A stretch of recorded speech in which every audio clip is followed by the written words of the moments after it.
ಈಗ ಇಂದಿನ ಪತ್ರಿಕೆಗಳ ಇಣುಕು ನೋಟ. ಅಪಾರ್ಟ್ಮೆಂಟ್ ಮಾಲೀಕರ ಪರ ಹೊಸ ಕಾಯ್ದೆ, ಡಿಕೆ ಶಿವಕುಮಾರ್. ಶೀಘ್ರವೇ ಬಿಲ್ಡರ್ಗಳ ಜೊತೆ ಪ್ರತ್ಯೇಕ ಸಭೆ. ಎಸ್ಐಆರ್ 10 ದಿನ ವಿಸ್ತರಣೆ.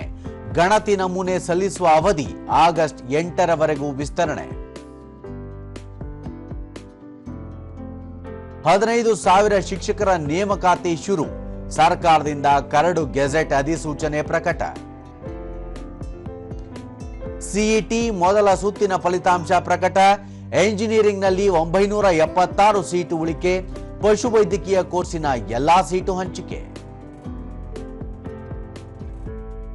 ಇಂದು ಭಾರತ ಇಂಗ್ಲೆಂಡ್ 2ನೇ ಏಕದಿನ.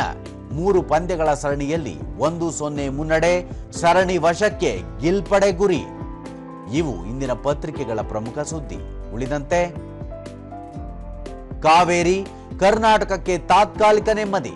ತಮಿಳುನಾಡಿಗೆ ನೀರು ಬಿಡಲು ಆದೇಶಿಸಿಲ್ಲ ಸಿಡಬ್ಲ್ಯೂಆರ್ಸಿ. ಜುಲೈ 28ಕ್ಕೆ ಕಾವೇರಿ ಜಲ ನಿಯಂತ್ರಣ ಸಮಿತಿಯ ಮುಂದಿನ ಸಭೆ. ಭಾರತ ಬ್ರಿಟನ್ ವ್ಯಾಪಾರ ಕ್ರಾಂತಿ. ಜಾರಿಯಾಯಿತು ಮಹತ್ವದ ಮುಕ್ತ ವ್ಯಾಪಾರ ಒಪ್ಪಂದ. ಕರ್ನಾಟಕದ 2 ಸೇರಿ 25 ಹೊಸ ಮೆಡಿಕಲ್ ಕಾಲೇಜಿಗೆ ಅನುಮತಿ. ದೇಶಾದ್ಯಂತ 9,911 ಹೊಸ ಎಂಬಿಬಿಎಸ್ ಸೀಟುಗಳು ಹೆಚ್ಚಳ. ಬೆವರಿಳಿಸುತ್ತಿದೆ ಬಿಸಿಲು. ಜುಲೈನಲ್ಲೂ ಮೇ ಅನುಭವ. ಬೆಂಗಳೂರಲ್ಲಿ ದಾಖಲೆ ಉಷ್ಣಾಂಶ.